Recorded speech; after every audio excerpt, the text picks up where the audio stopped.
Heya Cryptozens, tonight's show. Go Kwon and the Price of Lunacy.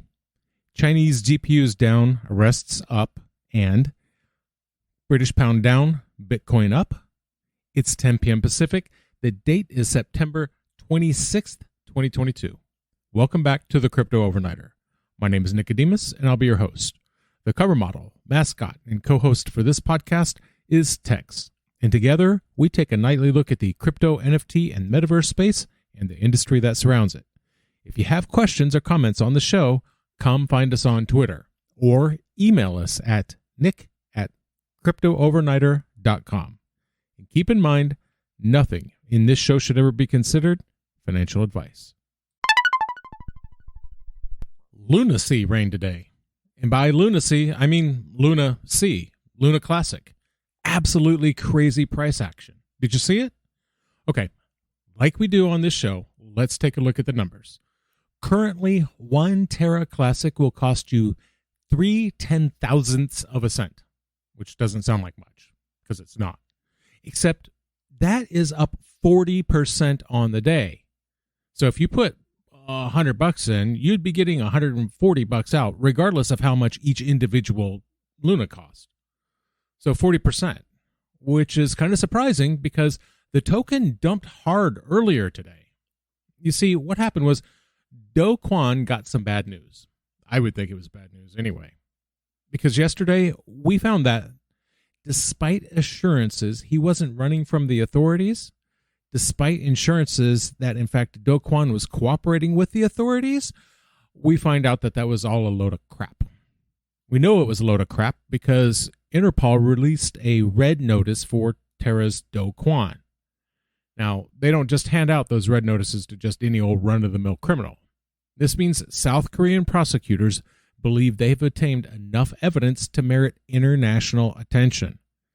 You notice I didn't say international arrest warrant. That's because that's not what a red notice is. It's not an arrest warrant. It is a request to law enforcement in other countries that they work with Interpol and provisionally arrest the person in question on behalf of the nation that issued the warrant. Now, when South Korea issued the warrant, it was believed that he was in his residence in Singapore.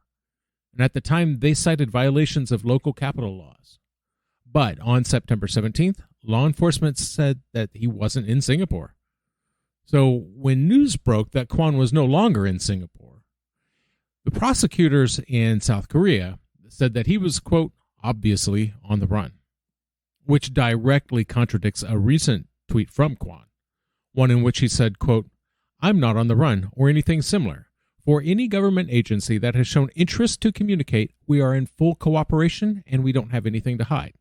We are in the process of defending ourselves in multiple jurisdictions. We have held ourselves to an extremely high bar of integrity and look forward to clarifying the truth over the next few months. And then things changed. The micro-macro around Luna Classic changed. Binance to the rescue. Now, earlier this month, Terra Classic pumped on rumors of a community-approved plan to reduce the number of tokens in circulation. The plan was simple. 1.2% of every Terra Classic transaction would be burned. Now, while this mechanism does not apply to buying or selling tokens on the exchange, some exchanges, like MEXC, have voluntarily adopted the supply burn mechanism. So Binance came out with their plan today, and the token surged like 60%.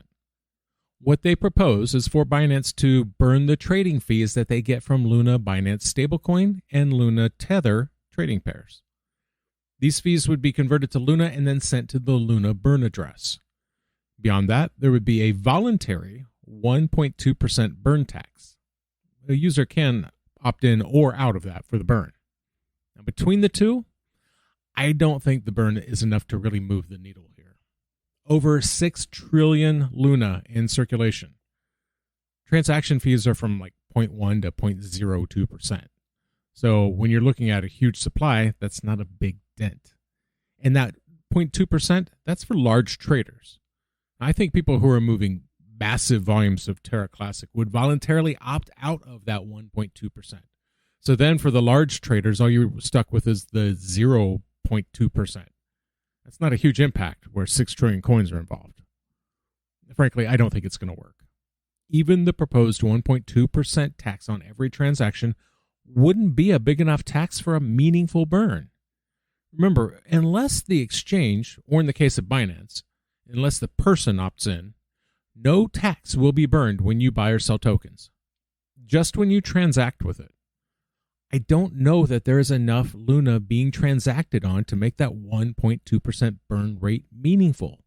So, we start off this week with Do on the Quo and Lunacy on a Rip. Should be an interesting week.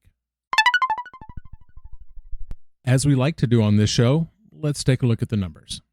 At the time of writing, the global crypto market cap is $938 billion. That's up 1.55%. The top 5 cryptos by market cap are Bitcoin up 2.3%, Ethereum up 3.2%, Tether, USDC, and Binance Coin up 0.81%. As predicted, the shift of Ethereum from a proof of work to a proof of stake model has had some definite observable effects. Because in addition to making Ethereum more ecologically friendly, pundits say that this move has the potential to bring in the institutional investors. With the arrival of those investors changing from a proof of work business model to a proof of stake business model, the price of graphics processing units, GPUs, has fallen by quite a bit. Peng is a Chinese merchant, and he held out that the RTX 3080 as an example.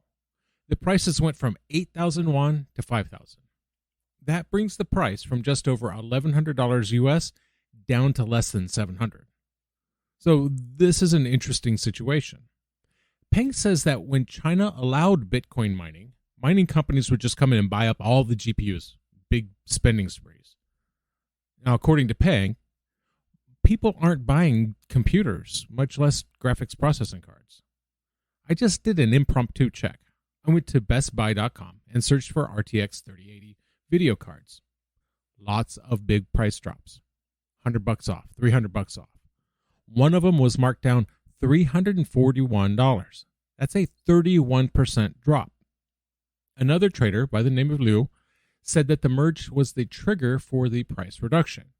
He said that during the last couple of months before the merge happened, even the cheapest GPUs saw price reductions of 50% or more. That forces those miners to sell their video cards, since they're not using them to mine ETH, and the new Ethereum proof-of-work versions don't seem to be taking off.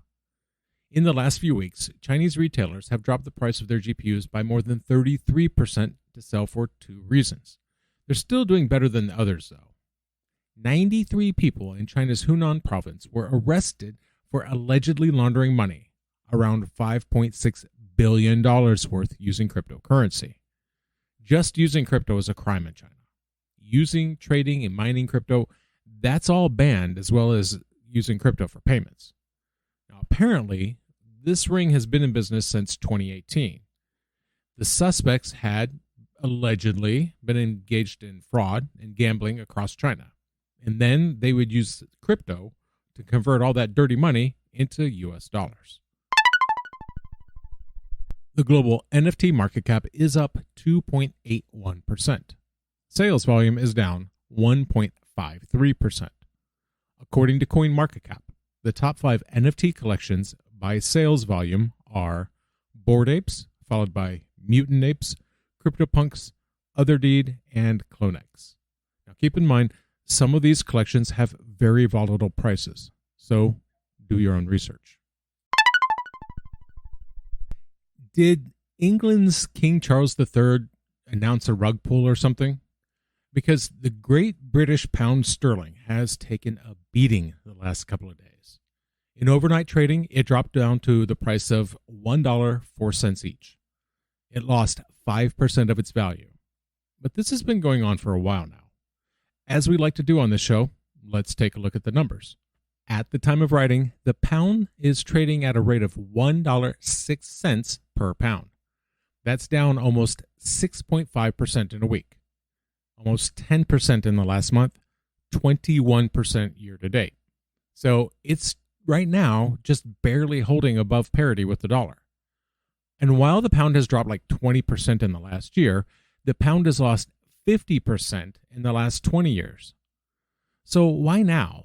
Why is the pound trading like it's a meme coin? Angel Rayner is the deputy leader for the Labor Party. In a tweet, she compared the pound to Bitcoin, and she makes it clear in her tweet where she places the blame. She said, quote, "The Tories are recklessly gambling, not with their own money, but all of ours." So experts believe that part of the dramatic plunge in value is due to last week's budgetary announcements. See, the problem is, according to the Financial Times, the Chancellor of the Exchequer, Kwasi Kwarteng, specifically the tax cuts and energy subsidies that Kwarteng has introduced. That's where the problem lies. According to the Financial Times, it threatens the financial stability for Britain. This is the first budget put out by Liz Truss. They represent the biggest tax cuts in a generation, and the claim is that these cuts would address inflation as well as high energy costs, that cutting taxes would kickstart the economy. Inflation is at its highest point in a century. Inflation in the UK hit double digits for the first time in 4 decades. In the meantime, inflation is also rampaging through the Eurozone. The month of August saw a record 9.1%.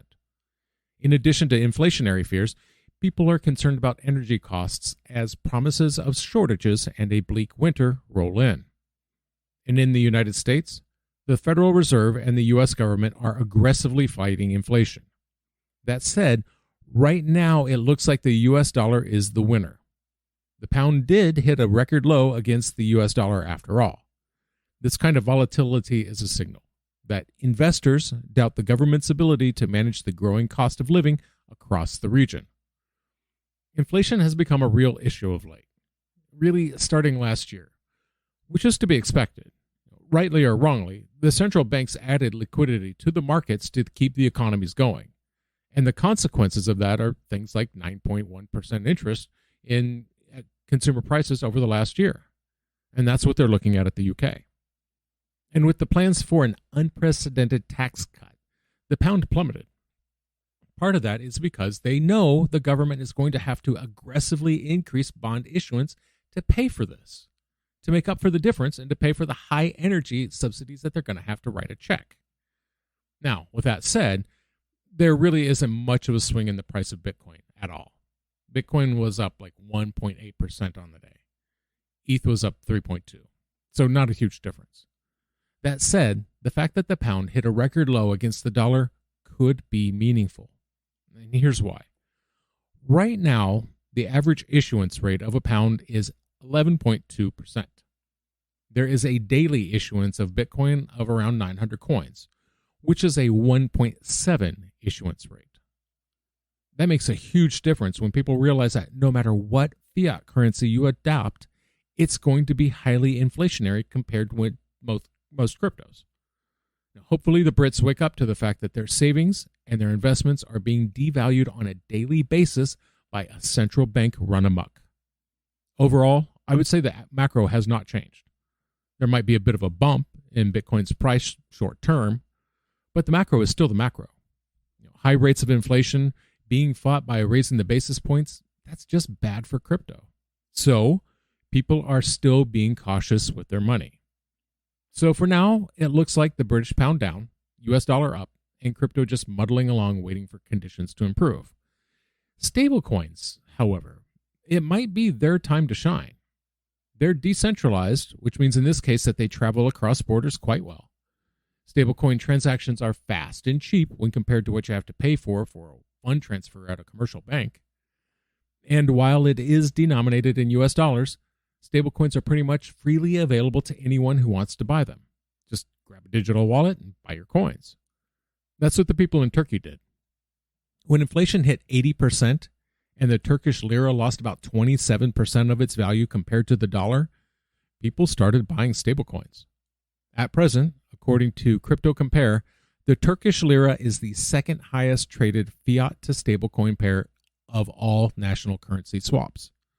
The Turkish lira is also the second most traded pair to Binance's stablecoin. Both of these are US denominated stablecoins that people are using today to evade the damage done by high inflation and poor monetary policy. And that's going to do it for us tonight. I want to thank you, my listeners, because when you stop listening, I will stop talking. Take care of yourselves, but take care of each other too. We'll see you tomorrow.